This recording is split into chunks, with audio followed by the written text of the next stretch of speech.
Vamos falar nessa aula sobre o pré-dimensionamento e critérios voltados para perfis de alma cheia.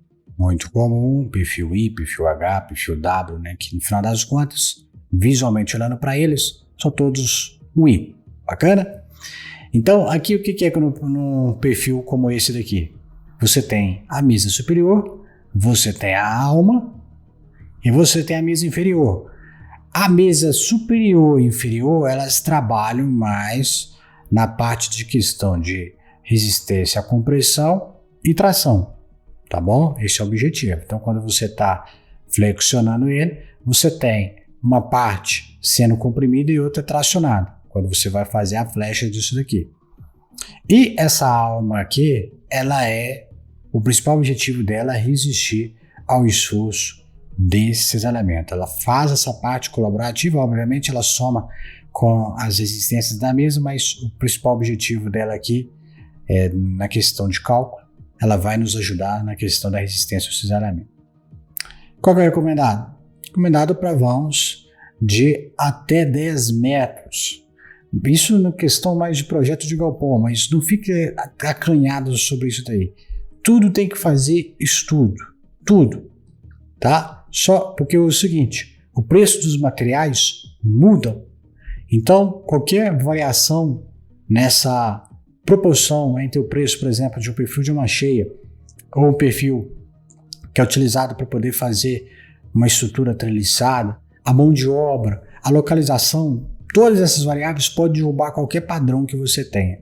Então, a questão é fazer uma avaliação, fazer um estudo. Ainda falando dos perfis, a gente tem alguns problemas com os perfis de uma forma geral, que é, quando você aplica uma carga nele, ele tem a opção de jogar para os lados, né? Fazer aquela flambagem lateral. Essa flambagem ela é muito conhecida como uma trena. Você coloca ela de lado, estica ela, vai esticando, chega uma hora que ela balança para um lado, para a esquerda, para a direita. É isso que é a flambagem lateral. Agora você tem essa aqui que é a localizada, né? Que é o excesso de carga pode fazer esse tipo aqui de deformação, tá bom? Então aqui flambagem local, flambagem localizada. Aqui, ó, aqui é um exemplo aqui de flambagem localizada. Então, quando a gente coloca em setores, você está ajudando nessa resistência do componente, também ajudando na resistência da torção da estrutura, mas a gente vai comentar no momento mais oportuno como que a gente vai definir esses enrijecedores. Não é o nosso objetivo aqui. Quando a gente tem os perfis montados, a gente tem vários tipos aqui, né? Então aqui é uma estrutura com balanços. Como a gente pode fazer essa distribuição de espaçamento? É uma sugestão. Se precisa de alterar isso aqui, não se acanhe. Você pode fazer. Você tem um comprimento total, precisa de deixar uma estrutura em balanço para poder fazer algum tipo de acabamento ou questão mais de arquitetura. O que geralmente a gente deixa? Um vão de 60%, joga 20% para cada lado. Vai colocar só um lado em balanço, 71% mais ou menos, e 28,57%. Então, essa daí é uma sugestão que às vezes você pode ter, dependendo do tipo de projeto, você não tem nada em mente, isso é um valor que você deve ter na cabeça. Aqui eu trouxe para vocês um diagrama de esforço cortante, momento frator, não vou entrar aqui em detalhes, quem lembra disso daqui, ok, quem não lembra não precisa de se preocupar. Mas é só mostrando para vocês como que vai ficar aqui o momento, né, o gráfico de momento fletor, quando você tem esse tipo de carregamento, e o esforço cisalhante. Né? Você tem aqui um pico, chega uma região que fica zerado, depois você tem um aumento, né, e depois ele tende a zero. Então aqui, por exemplo, aqui o esforço cisalhante é zero. E quando você tem aqui um esforço, por exemplo, cisalhante, né, é zero e aqui um valor mais alto, para você ter uma boa distribuição de carregamento, às vezes você pode fazer até uma espécie de estrutura de seção variável. Porque, veja só, se aqui o esforço cisalhante é zero, induz, né, que eu preciso de menos materiais. Ó. Por exemplo, aqui até o momento aqui está próximo de zero. Então eu falo, opa, então eu posso fazer aqui, colocar pouco material aqui e vou aumentando a quantidade de material à medida que vai chegando nesse ponto. Então, questões que a maldade, com o tempo, vocês vão pegando isso daí. Só questão de fazer uma avaliação de como que está comportando a estrutura e falar, opa, aqui tem brecha para eu poder trabalhar. Vale a pena eu gastar energia trabalhando nisso? Sim ou não? Se vale a pena, vai lá e faça. Um cuidado importante que vocês têm que ter, por exemplo, vamos colocar aqui no caso o perfil U, ele é assimétrico, isso significa que ele fica desbalanceado. Você aplica uma carga de um lado, ele tende a girar, porque ele não é simétrico, tá bom?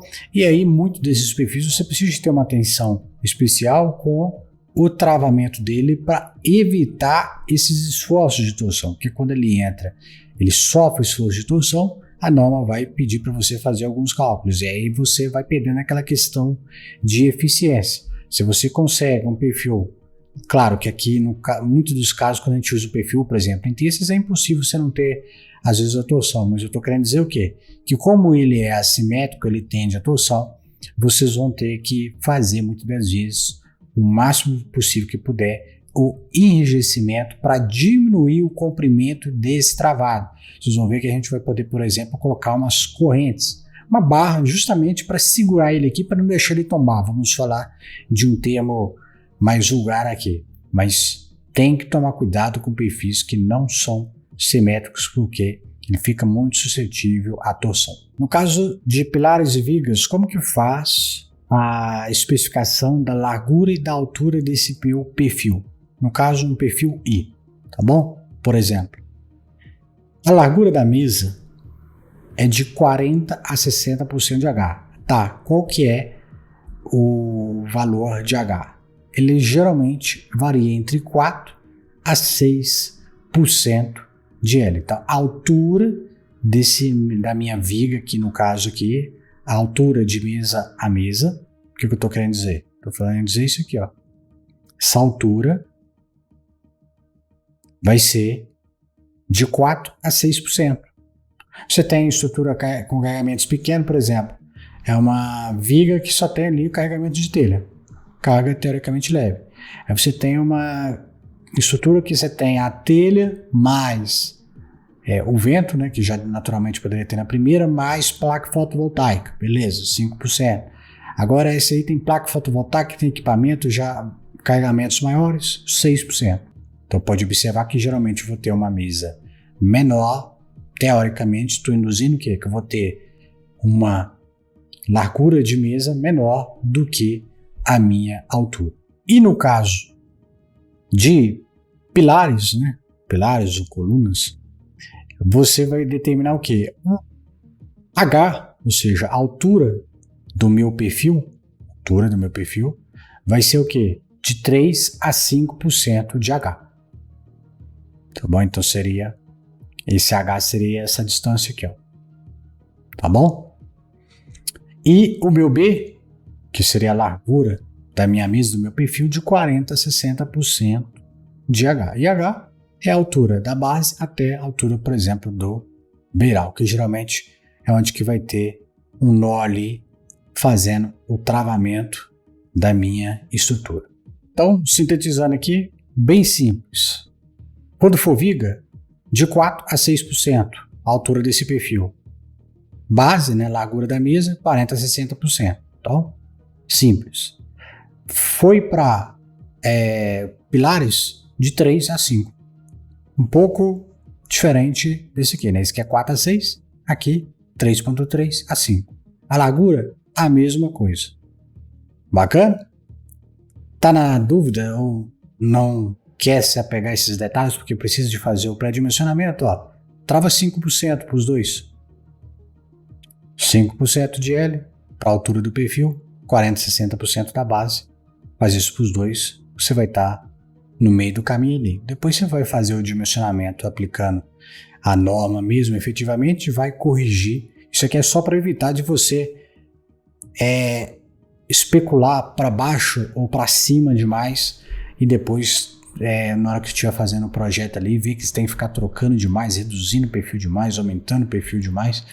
Serve para isso, para auxiliar o processo de pré-dimensionamento e vocês ficarem dando tiro no escuro.